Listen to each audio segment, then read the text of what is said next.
Hello everyone, welcome to our Egyptian online seminar group. First, keep your microphones off, then if you have any questions, you can ask our speaker during his presentation or after his presentation. I have great pleasure of welcoming dear Professor Kristen Hofmann.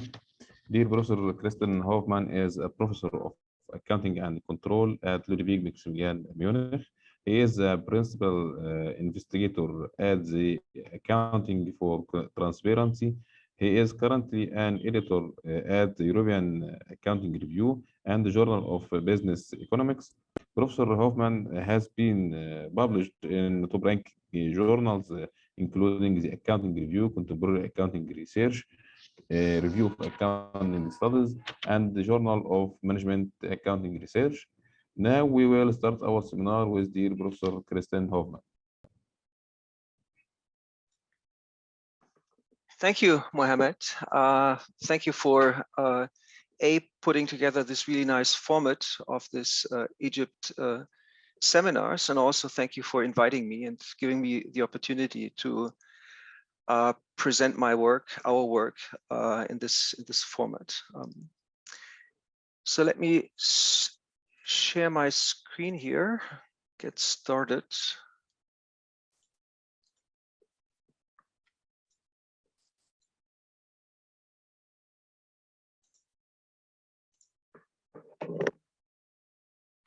Okay, so I hope you can all now see the screen and that works. What you see here on that first slide is kind of both a favorite passion of mine, skiing in the European Alps, and it's also very related to the research topic that I would like to present to you today. The study is entitled Transparency and Biases in Subjective Performance Evaluation. And this is co-work with Jan Bouwens from the University of Amsterdam and Christopher Lechner, a PhD student at my chair who's just going to finish his dissertation. So to motivate, let me just start with talking about transparency and the power of transparency. So typically when talking about transparency, people understand transparency as a very popular catchphrase to describe various organizational practices, characterize it by a free flow of information, open space work environments.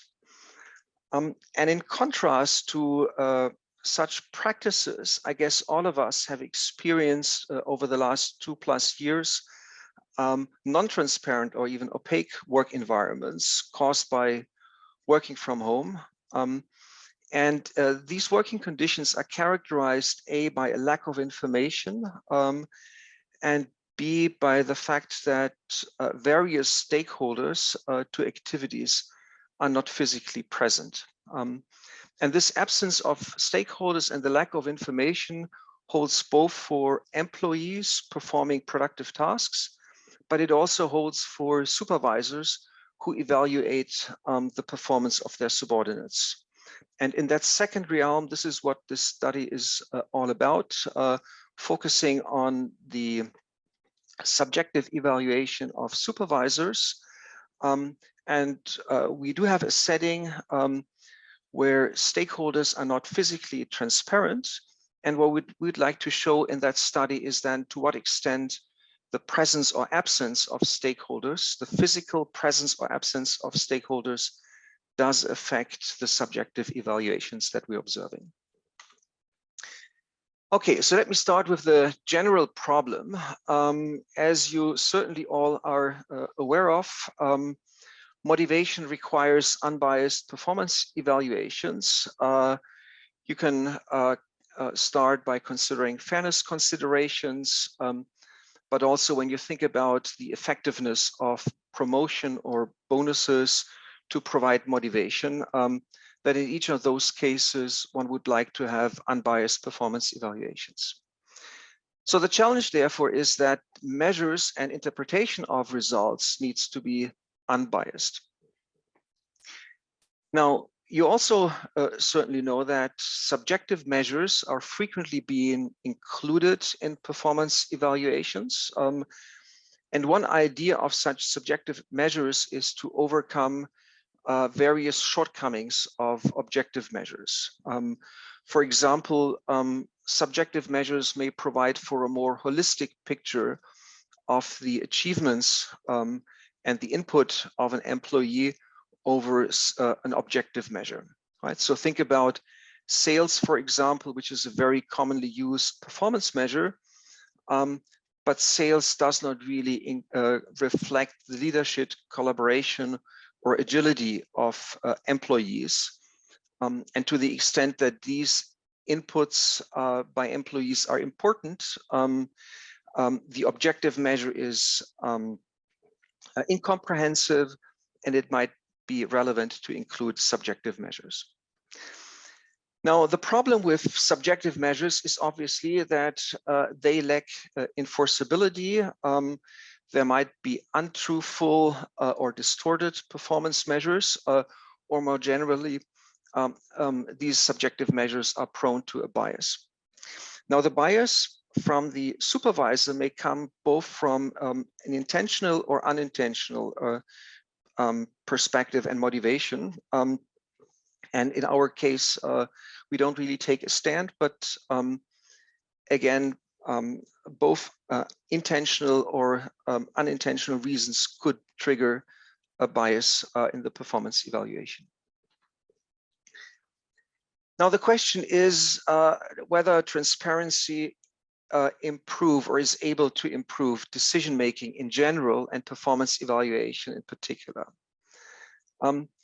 So we would like to argue that this is not the case in settings where discussion among individuals is important, because I think there is some merit to the statement that individuals prefer not to try ideas when they know that other individuals are listening in, and whatever ideas are suggested are then being made fully transparent. So in that case, in such a setting, likely transparency will hinder necessary and important discussions and therefore is detrimental.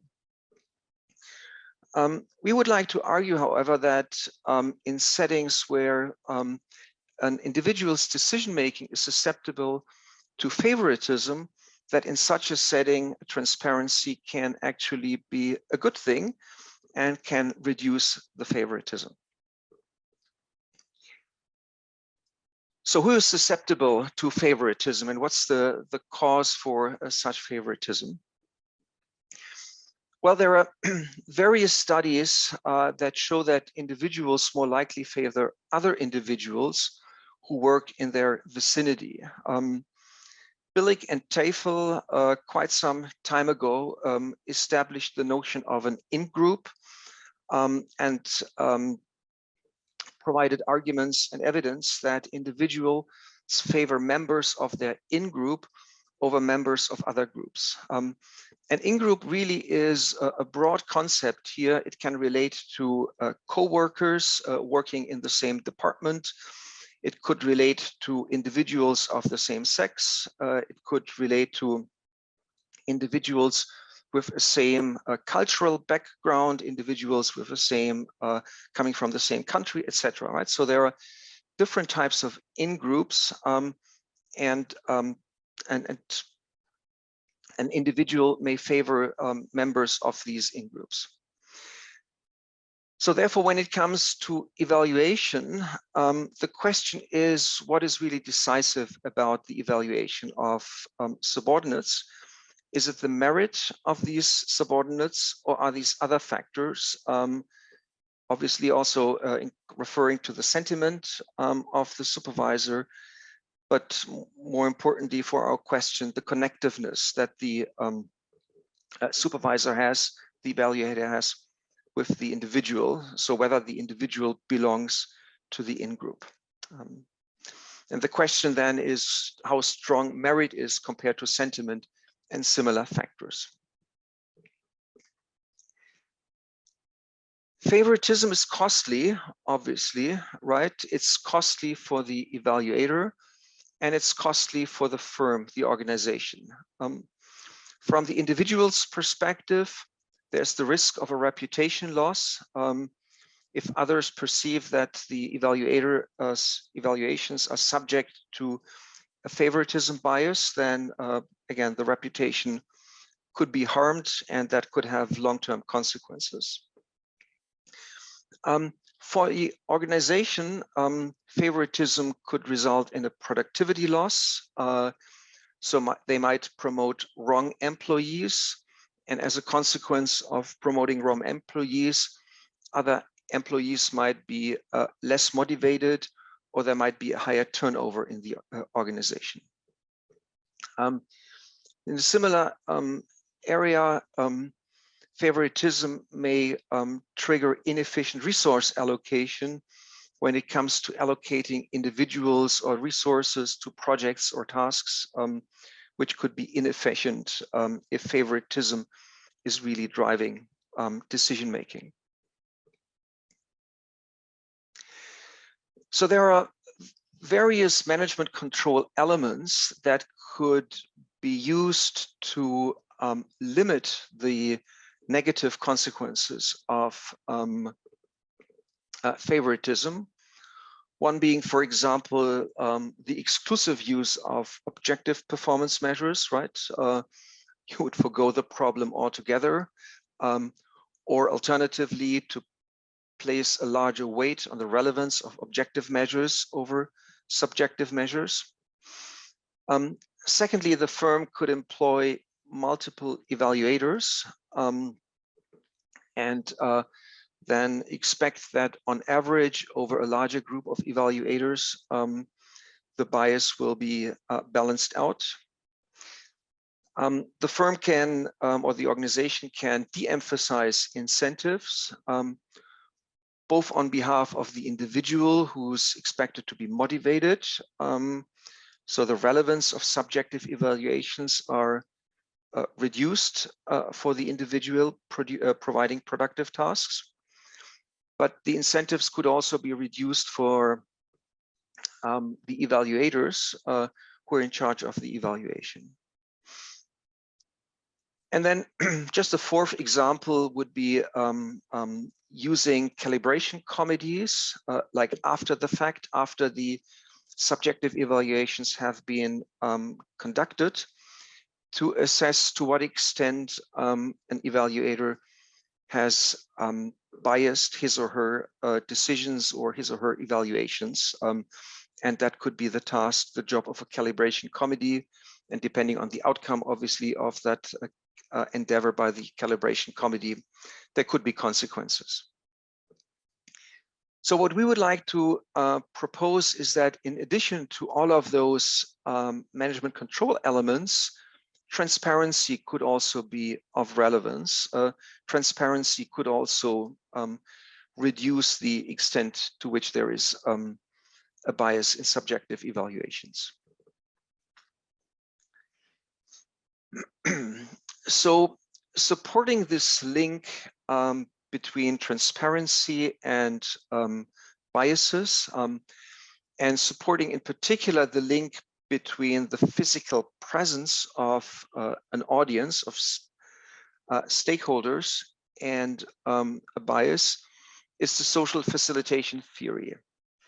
So in particular, according to that theory, there is a so-called audience effect, which states that individuals react to the physical presence of others.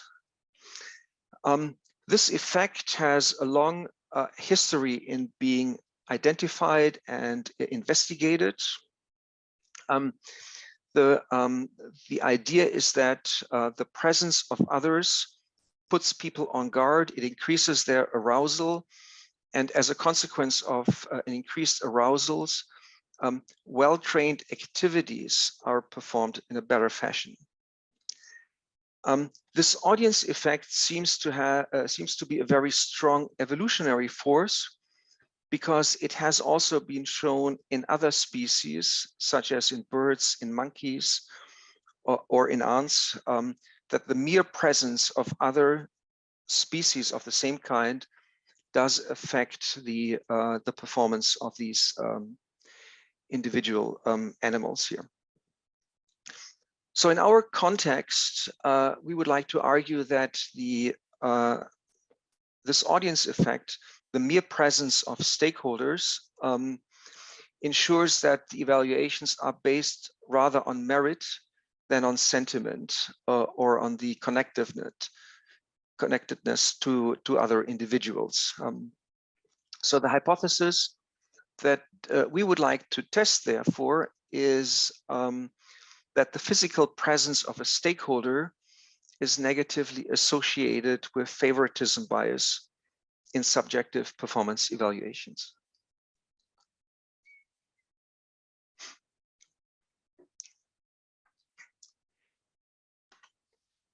So in terms of Libby boxes, at the conceptual level,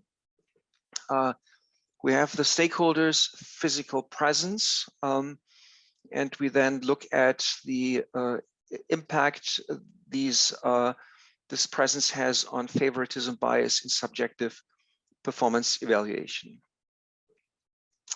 At the operational level, we study the presence of audience at ski jumping events, and then investigate to what extent the presence or absence of audience affects two types of favoritism biases in these competitions.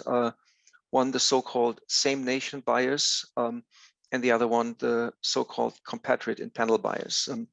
I'll explain both of these biases in a minute. So this is the second reason for why I did put up the skis on my initial slide, that this is at the operational level a study on ski jumping.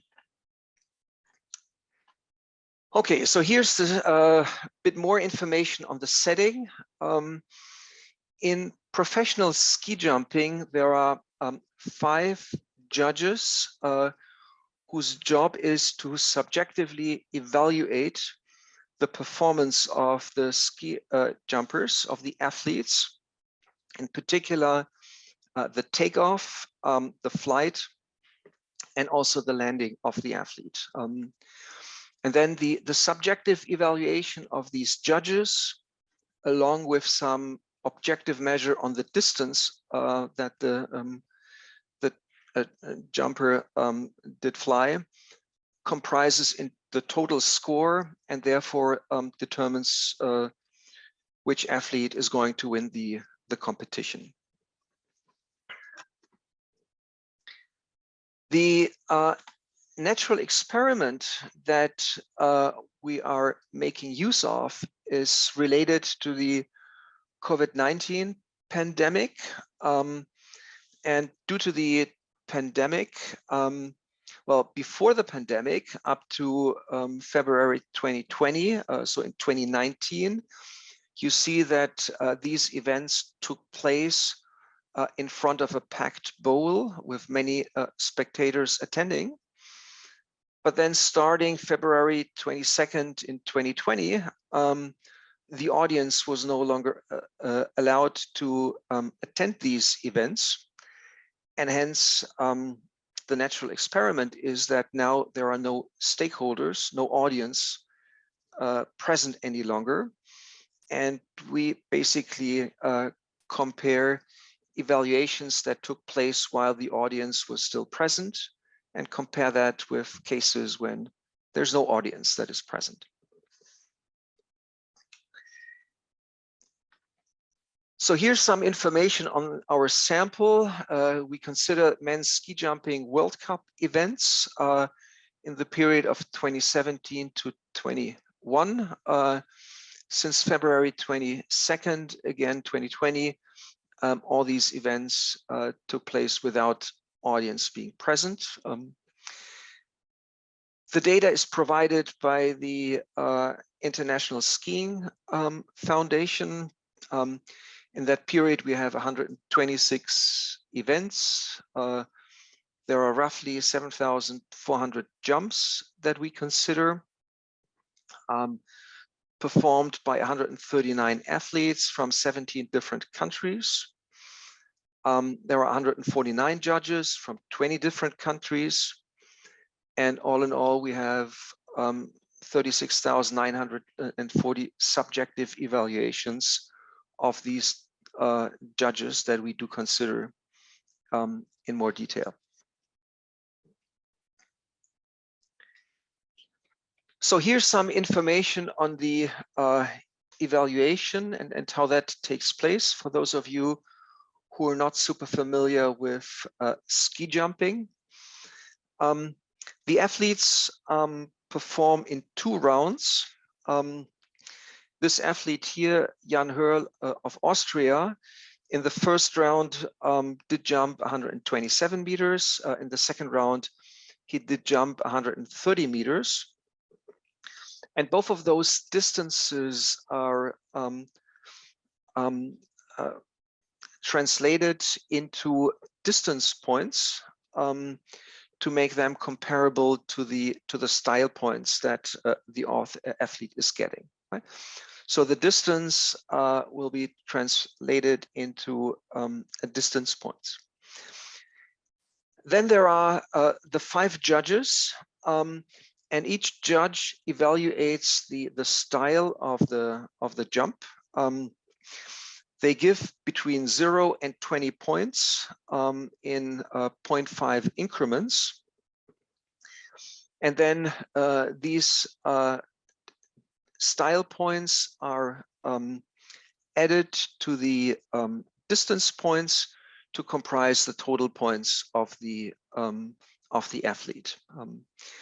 Depending on the type of event that takes place, the relevance of the style points for the total points is in between 40 and 50%. The variation depends kind of on the hill type that they are using, but on average, it's something in between. It varies between 40 and 50%. So in the second round, the athletes start in reverse order, with the worst performer starting and the best performer being last. And that guy, Jan Hörl, here is currently, after his jump, first ranked among all who did perform in the second round. So getting to the 2 biases that are potentially present in this setting. The first being the same nation bias, which simply refers to the fact that a judge may favor an athlete of their own nationality. Right? So here, for that particular case, Jan Hörl is Austrian. There's an Austrian judge on the panel. And we would expect, according to the same nation bias, one would expect that the Austrian judge gives relatively more points to the Austrian athlete here. In fact, as you see in that case, the 18 points granted by the Austrian judge are among the highest for all 5 judges. And this is true in our sample for 60% of the cases. Right? So in 60% of the cases, the judge coming from the same country grants the athlete also among the highest points. Not necessarily the highest points, but among the highest points, like 18 points when 2 other judges also give 18 points. The second bias is the so-called compatriot in panel bias. And the idea of that compatriot in panel bias is that a judge favors an athlete who has a compatriot on the panel. So that means in our case here, this is at least feasible. So the Japanese, the German, the Slovenian, and the French judge may favor the Austrian athlete simply because there is an Austrian judge on the panel. That's the idea of the compatriot in panel bias. If you want to think about this in terms of in-group, then the same nation bias reflects more of a permanent in-group, right? Because nations are not as easily changed. So that's more of a permanent in-group. whereas the compatriot in panel bias reflects more of a temporary in-group, because for that specific event here, there is an Austrian judge in that panel, and therefore all the other judges from the other countries are attached, related to the Austrian jumper, right? It's a more of a temporary in-group, that compatriot in panel bias.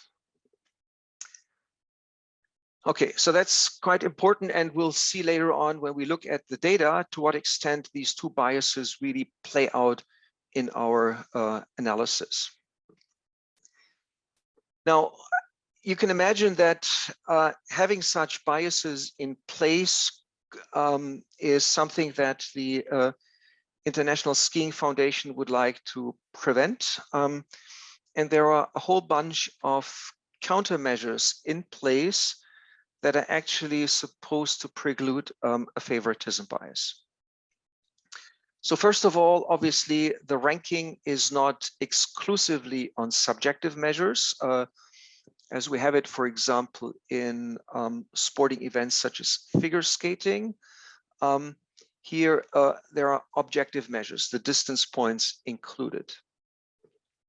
Secondly, there are multiple evaluators which are present, and that could or supposed to balance the or reduce the influence of the bias. Each evaluator upfront is given very detailed guidelines how they should assess the performance. So which parts are important for takeoff, for the flight period, for the landing, and how to evaluate these different elements. There are very detailed guidelines provided to the judges. The judges have to make their assessment in a very short period of time. They only have a few seconds available. And there's no communication that is feasible between them, right? So if I go back just to here, when you look at that picture, I mean, the judges somewhat lean out of the window, but what you can see in the back is that they're really in cubicles isolated from each other, right? So there's a wall in between. So that makes it really hard for them to communicate with each other. So that's another countermeasure. Maybe the strongest countermeasure is that outliers are removed. So for the final assessment, the lowest and the highest subjective evaluations are not being considered, only the three interim ones. Then before to last, there is a very strong pre-event competition among the judges, right? So in order to qualify to be chosen as a judge for a competition, they have to compete amongst each other. So judges from the same country, let's say German judges, have to compete against each other in order, and the best, meaning the one who assesses prior jumps in the most objective fashion, wins that competition, and then is selected to represent the country as a judge in the skiing event. And then finally, there is a kind of a calibration committee present as well, because after each event, there is a post-event assessment where the evaluations are being reconsidered. And if one judge is deemed to inappropriately favor an athlete from his country, then that judge will be given a red card, if you will, and that judge cannot participate in future events, at least for a period of time of up to a year or so, right? So given all of those and really many countermeasures in place, our expectation was upfront that the favoritism bias is not going to be super large, right? Because ultimately all these measures are in place for a particular reason. So our expectation was really that the magnitude of the favoritism biases was not super large, and we were also skeptical to see whether or not transparency, the presence or the absence of audience, it really has a meaningful impact. Okay, so here's some information on our sample composition. We have athletes from various countries and also judges from various countries. What you see is that there is some variation, but granted, there are also some countries which have more athletes that compete in these events. So the six largest, most prevalent countries like Germany, Poland, Austria, Norway, Slovenia, and Japan, they do account for roughly 85% of the athletes, but only for 55% of the judges, right? So there's some variation here in our data. Descriptive statistics, some more information. So we have a variable home, which reflects whether or not the athlete competes in his home country, because that might have additional effects. The presence of audience, obviously, and as you can see here, almost 80% of our observations come from events when audience is present, and then the remaining 22% are those where there's no audience that is present. We have information on distance and distance squared here in points, but also in meter. We include the squared distance variable because to account for the fact that it's increasingly difficult to land in a good style when the jump is longer. Including that squared distance variable here will account for that influence. And then we do have two variables related to exogenous factors that influence the outcome of the competition. One related to wind, which reflects whether there is a headwind or a tailwind, and also the strength of that wind, right? It's easier to fly, to jump longer distances if there is a headwind. And gate reflects the place where the athletes starts, and the higher the gate, the faster the jumper is at takeoff, and therefore the longer the flight typically is. And so these two exogenous factors we can include in our analysis. Here on that slide, we do have the two models that we do run.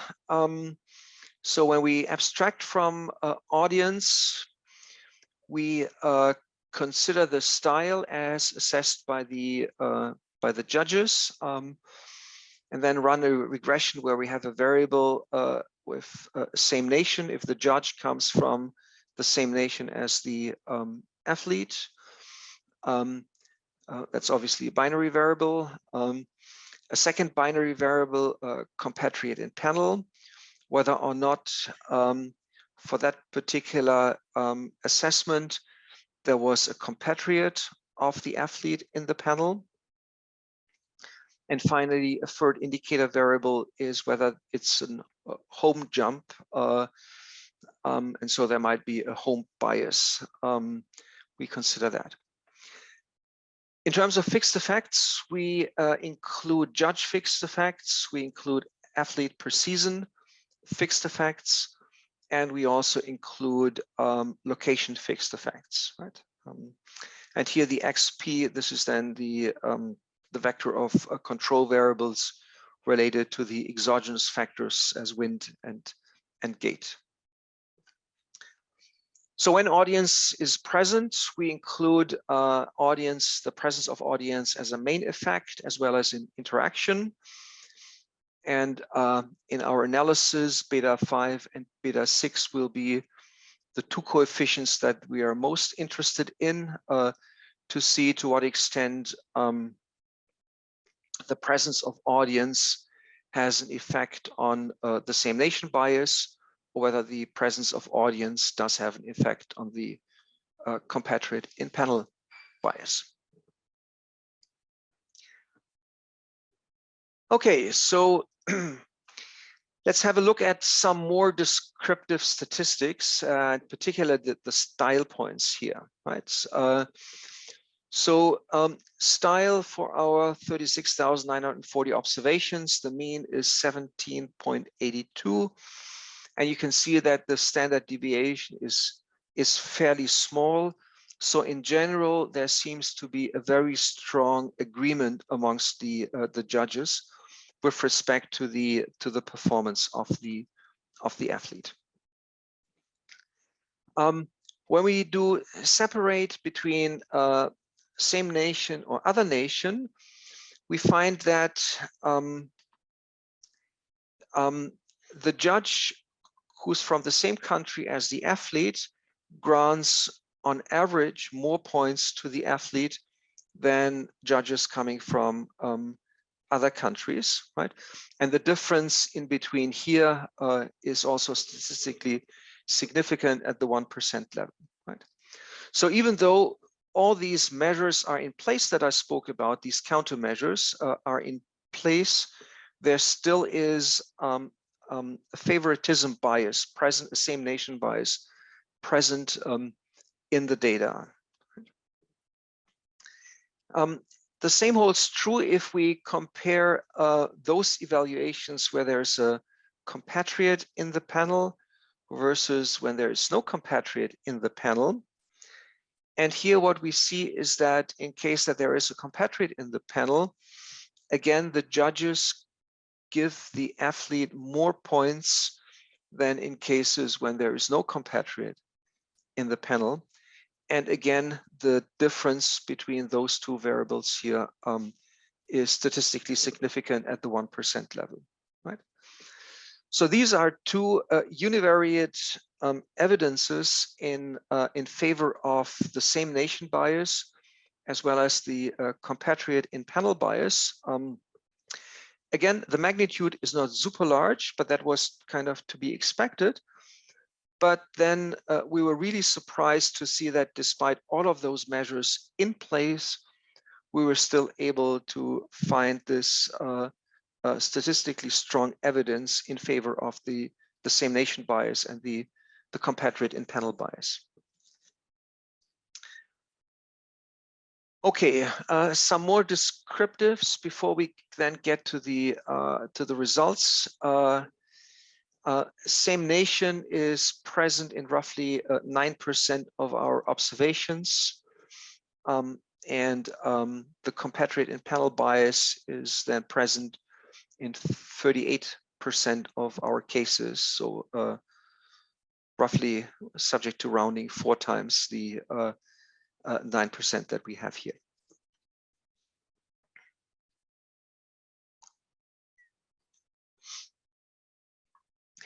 Okay, so let's have a look at the baseline results.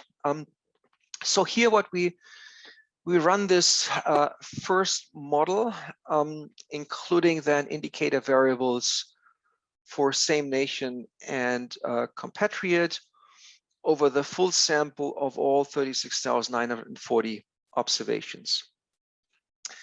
And what we find is that for that full sample, we find a strong evidence for a same nation bias, as well as evidence for a compatriot in panel bias. If you now want to consider the total bias that comes from that regression here, so the same nation bias, obviously the coefficient is 0.1. For the compatriot in panel bias, we have to consider that if there is a compatriot in panel, then obviously the assessment of 4 other judges is affected. So the bias that comes from that comparative panel bias is 4 times the 0.03 here, or 0.12. And that means in total 0.22 points bias coming from the same nation bias and the comparative panel bias. Now that's obviously first and foremost here just an assessment of the points and how they're affected. In terms of economic magnitude, we did have a look into the differences among adjacent final rankings of the athletes, and the magnitude and the score then between the final rankings of the athletes. And if we include here in that assessment of the bias also the removal of the outliers, the largest and the smallest points granted, then roughly 18% of all adjacent rankings of athletes can be affected by this bias that we identify here in that regression, right? And 18%, we don't want to take a stand whether that's a large or a small number, but in the end, if the objective is to come up with a very fair and unbiased evaluation, I guess 18 points are 18 points cases too many. What we also did here in model. Yes. Question from Professor Petra.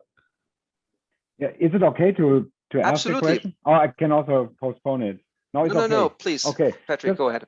Just a question. So very interesting. So I was just wondering, so we shouldn't care too much about the R squared, but so you have like location fixed effects, judge fixed effects, the athlete fixed effect, but still only in quotation marks 50% of the variation is explained. I'm just wondering, and you control for the 2 most exogenous factors in ski jumping. So I'm a layperson. I'm just wondering what is your idea? Where's the other 50%? What does this, the style, the performance, what does this explain other than the bunch of things you already have in there? I'm just curious because the exogenous things are in there and then all the fixed effects, and still 50% is missing. I shouldn't care too much about them. I'm just interested. Yeah. Okay, so frankly, I haven't thought too much about what is missing here at that point that we might want to consider. It's a good question for sure. I need to think, Patrick, a bit more about that. I don't have a quick answer at the top of my mind here. I think there's another question from Leo, please. Yeah. Hi, Dr. Hofmann. I really enjoy this setting. It's really interesting. I think I have one suggestion that, given I don't know if it's going to be considered as a kind of absolute performance evaluation or the relative performance evaluation. So in this case, I think that if the athlete that just take the accommodation just later than the first several athletes, then probably the lead judges grading staff gonna be impacted. So I wonder if it's gonna be better to consider controlling for the like the order of athletes in the accommodation to control for like the relative performance evaluation effect. But that's my suggestion. Yeah.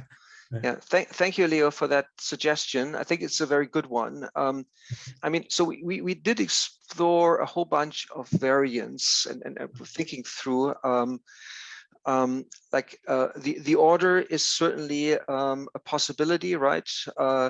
Because in the second round, the worst performers from the first round start, right? Yeah. And so there could be a very natural tendency to increase in the second round then, and to to leave the highest points open, let's say, for the ones who perform last because they were the best in the first round. I guess that's a very plausible argument. We're also and that in part, Patrick may answer your question, right? That you had.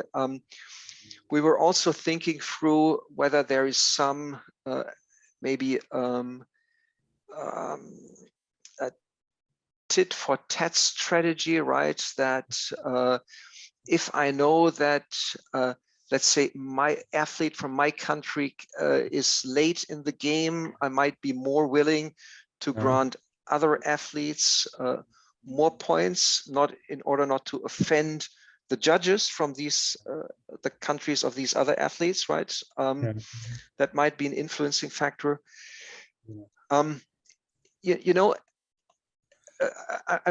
again, there can be many stories be told in these directions. But then there's also the fact that there are these really detailed guidelines that specify how to evaluate the judge. And if I take those guidelines, they really speak to there being an absolute performance appraisal, right?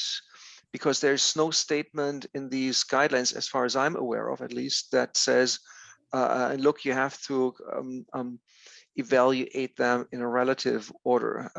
It might be implicitly present, right? And that's hard to rule out, obviously. But at least according to those guidelines and what is expected of the judges, this is, more of an absolute performance evaluation that we're studying here.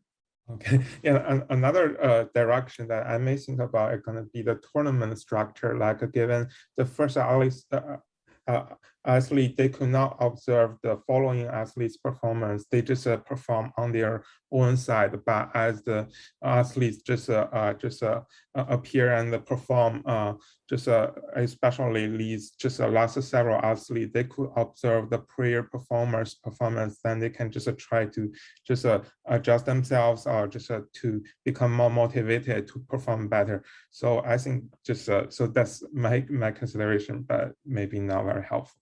Thank you. Yeah, thank you. No, I mean, we will certainly think through whether we can include some variable on the ordering of the athlete to see whether there is some motivation for the athlete, knowing if you want to win, you have to perform at least in that particular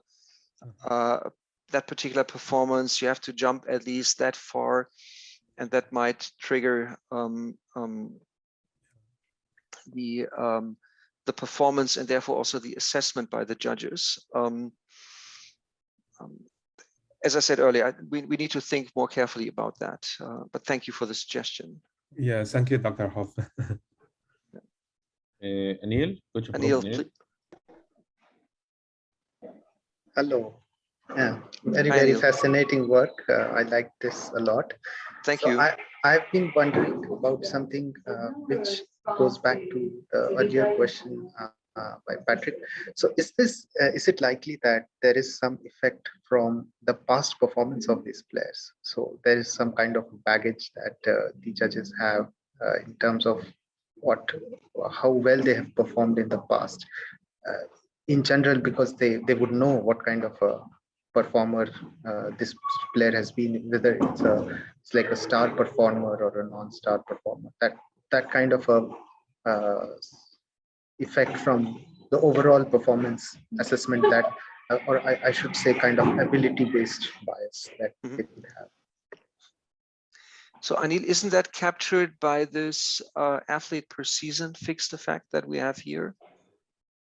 Because shouldn't that reflect how well an athlete is performing in that particular season? And then I'm fully with you that one would expect that this will affect the evaluation by the judges. Yeah, of course. I mean, but the question basically stems from this subjectivity element that there's a scope for having subjective evaluation based on the overall ability of the player. And of course, yeah, I get the point what you just said.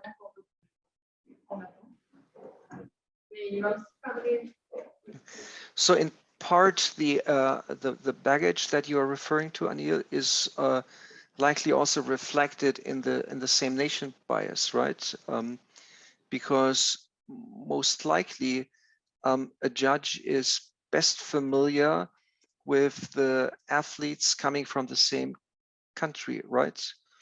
And therefore the baggage that you're referring to is kind of hidden in that same nation bias here, right? And to the extent that there is a spillover then to the other judges who form the panel, it's then also reflected in the compatriot in panel bias. So this is kind of in essence, I guess, like exactly what we're after here.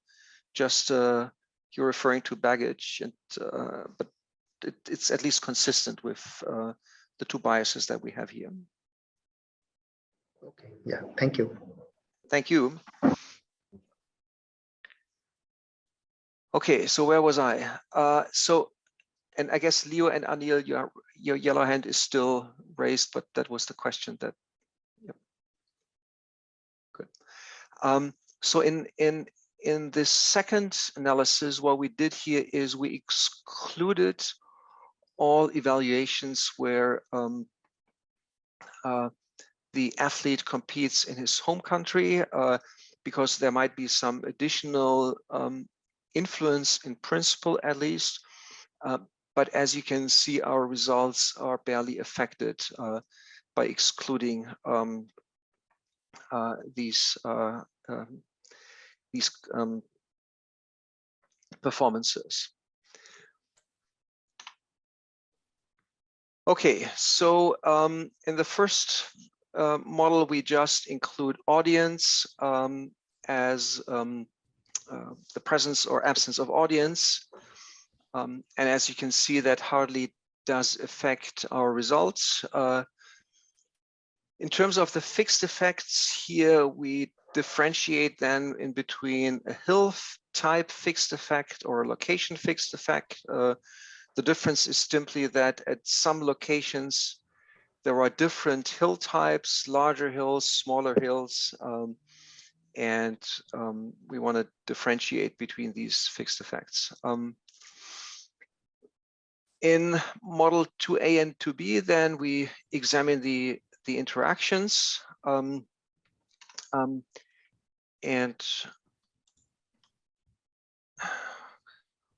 yeah, what you see here is that we find quite consistent and strong, significant results for the presence of audience, reducing both the same nation bias as well as the compatriot in panel bias, right? So the results are, if you just look at the sign of the coefficients, they're all consistent. It's just that in 2 of the 8 cases here, we don't have a significant result. But again, the sign is consistent.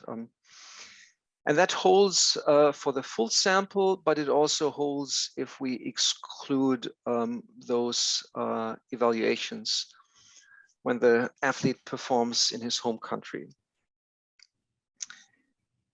Looking at the size of the bias now, so if there is no audience, then we have 0.189 and 4 times 0.106. So the total bias here then amounts to 0.61. Whereas if there is an audience and we include the interaction effect here, then the total bias drops quite substantially to just 0.18 points on average. And again, to have a meaningful interpretation here of the total points of the economic relevance, again, if we exclude the outliers, the largest and the highest, what this result suggests is here that roughly 30% of all final rankings of the athletes are affected by the bias. And that's a quite sizable statement, right? plus also the magnitude. If you compare the result without audience as compared to with audience, we do see quite a large difference between these biases. So all of that would suggest that the presence of audience or the absence of audience has a large influence on the biases that are present in subjective evaluations. We do perform several robustness tests. So one robustness test is motivated by the fact that in the first round, there are 50 athletes who perform, and only the best 30 are then moved forward to and compete in the second round. So potentially the exclusion of these worst performers does affect our results. And to test for that, what we did is we just focused on the top 25 performers in each round. Secondly, there is the possibility that innovations introduce kind of a time trend, so that there are some changes in the regulation or changes in the material. Not that we are aware of any changes in the regulation, but still we want to exclude that innovations do affect our results. And to test that, what we did is we just focused on the last 2 seasons. So basically 20 and the data coming from 20 and 21. And then finally, we wanted to exclude extreme outliers when there is a large disagreement between the evaluations of the judges. And to do so, what we did is we considered only those data points when the difference between the highest and the lowest evaluation is less than 2.5 points, right? So the more extreme disagreements are excluded in that third analysis. And what we find is throughout these robustness tests, essentially that our results and our inferences hold, right? The coefficients are all of the proper sign, and with one exception, they all remain statistically significant, even in these robustness tests that we consider here. So we think that that's pretty strong evidence also and contributes to our conclusion that the presence of audience does have a meaningful impact on the presence of the same nation bias, the compatriot and panel bias, or more generally at the favoritism bias. We do perform also some additional analysis. So far, the analysis did focus on how the presence of the audience affects the judges and their evaluation. We were also curious to see whether it has an impact on the performance of the athletes. And the measure that we use to assess that is then the distance in meters. Basically, whether or not the athletes jump farther if there's an audience present. So in our initial analysis, we don't find that there is an influence of a home bias, whether the athlete competes at home or in a different country. What we find is then with audience, when the audience is present, it seems to be that there is an home advantage, but that home advantage disappears when there is no audience and in fact becomes a disadvantage. We do not really have a very good explanation so far for that different result here, there being a home advantage versus a home disadvantage, but that's something to explore in the future. Including then in our full model here, 3 also audience and interact audience with our home variable. what we find is that the presence of audience appears to help all athletes. And according to that result, athletes jump 1.36 meters more when audience is present. So that suggests that the audience, the presence of audience, does not only have an influence on the evaluations of the judges, but also on the performance of the athletes per se. Okay, so to conclude, and I guess I'm already out of time. I have two more slides to finish. So our study has implications for jury sports. So we find strong evidence that favoritism is directly present, but it also extends to other jury members, and that is certainly something that needs to be incorporated and considered. Implications for firms. Well, our results suggest that supervisors are likely to favor someone who looks, again in quotation marks, who looks like her or him, and that co-supervisors are likely to bias their evaluations in the direction of the supervisor who has a strong link to an employee, right? So that would be then an interpretation, an implication of the compatriot in panel bias. So we think that our study suggests that in a firm, biases in subjective performance evaluations can be reduced when evaluators must disclose their evaluations to stakeholders, to attendant stakeholders. So the mere physical presence of stakeholders could be sufficient to have a meaningful impact on and reduction on biases in subjective performance evaluations. Final slide, a list of potential use cases where our study might be relevant. For example, the pitching of auditing services, is that done by the auditing company just in front of the audit committee who makes the decision of and selects the auditor? Or are senior accountants also present for the pitch, even without having any official role, but just the mere presence might be of relevance?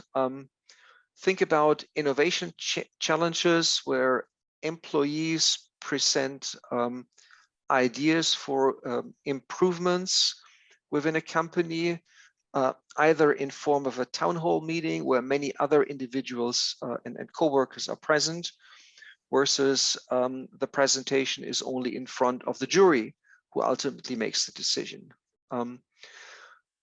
In terms of a use case, think about job placement, promotion, or tenure cases where either just the individual or the group of people who are in charge of making those decisions are present, versus when other co-workers are present as well, just to listen in without having a real saying. Annual shareholder meetings we've seen over the last 2 years taking place without the physical presence of shareholders, and there are complaints about that. And in a broader perspective, congressional hearings, some of them take place with the presence of the press, for example, and sometimes they are behind hidden doors. And our results would suggest that evaluations, subjective evaluations, and decisions could result into very different outcomes.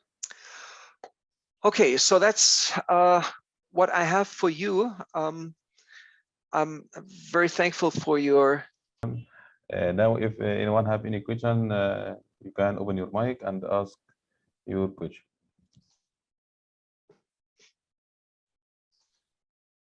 If anyone have any questions, yes. Maybe just a short one. So I'm just interested in, so there's a literature that subjective evaluations are used to compensate bad luck in objective indicators. So here imagine the wind. So when we saw this positive correlation between wind and style points. So if the wind is blowing, then the athlete, it's much harder for the athlete to land or whatever. And so I'm just interested in, so with this data, you could in principle also try to learn more about the mechanism. So if I want to engage in favoritism, so excuse would be, okay, look, there's the athlete had some very tough conditions, so the wind was blowing very hard. So I assigned more style points to him or her than my other judges or whatever. So and you control for it, that's fine. But I'm just interested, or maybe a suggestion, maybe you can play around a little bit with this exogenous variable wind to see whether judges really compensate for bad luck in this objective indicators, and whether this is maybe also something that reacts to audience versus non-audience as some way of self-justification. Yeah, I don't know if there's any channel, but I would just be interested, because with company data, these exogenous events are very difficult to control for, but here you have this information, and maybe there's also a link if you interact this two-way interaction also with wind or some other things. I don't know, maybe we can learn more from the sports data about it than we can learn from company data.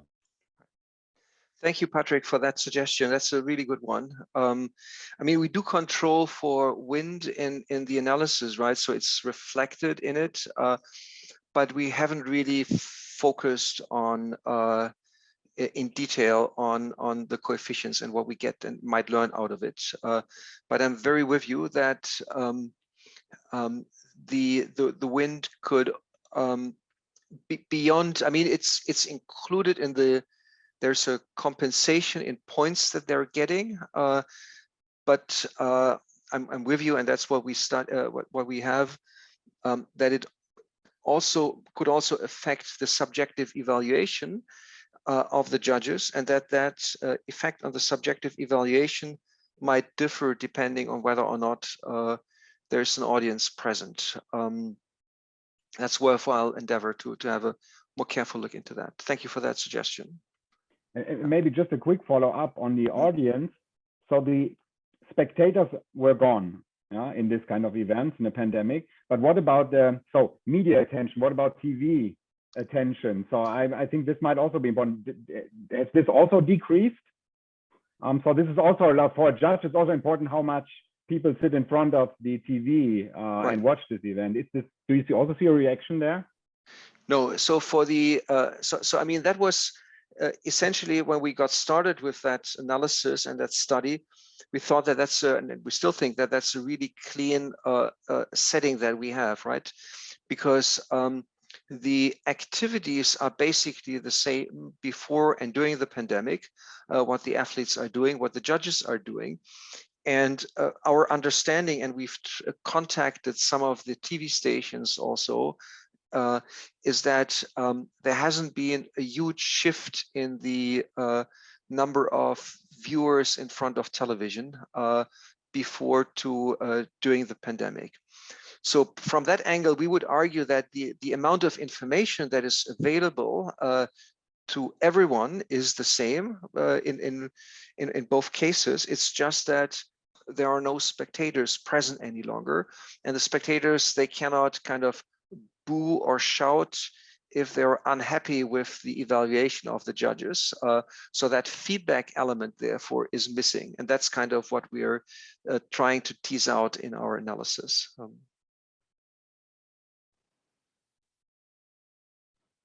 there other questions? If anyone have any questions, you can open your mic and ask your question. Professor Angie, you have any question?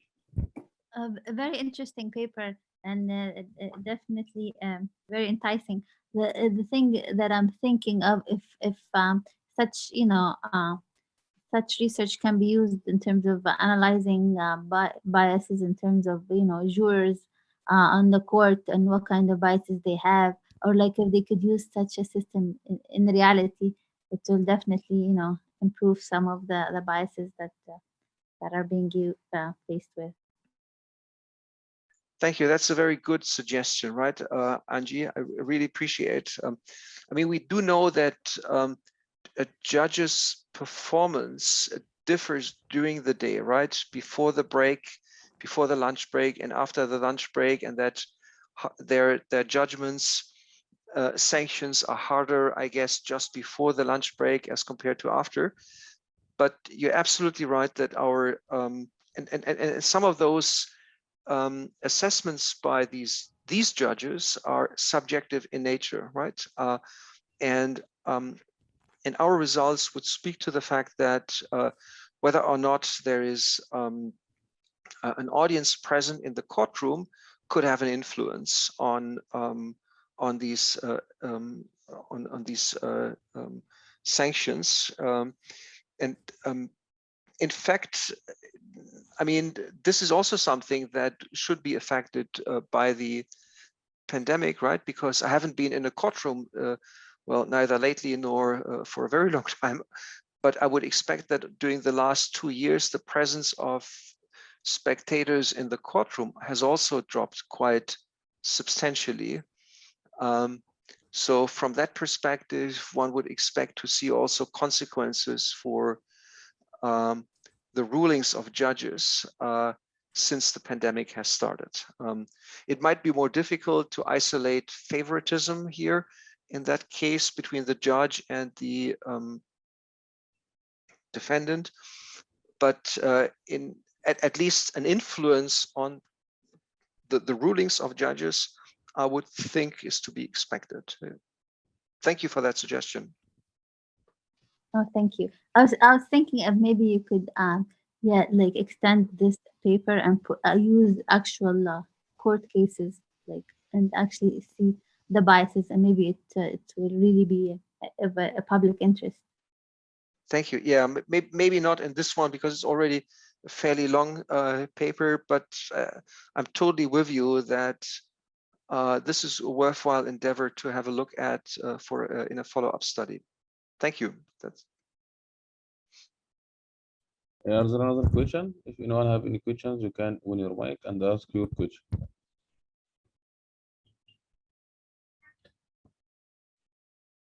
Thank you very much, dear Professor Kristen Hofmann, for your contribution and your efforts. It's really an excellent paper and excellent presentation. Thank you very much. And that's all that remains for me to say is thank you, everyone that's joined us. And I thank you very much for taking the time out to present to us today, dear Professor Kristen Hofmann. It's been really appreciated. Thank you, Mohammed, for organizing it, and thank you all for attending. I really appreciate it. Thank you. And I hope to see you soon.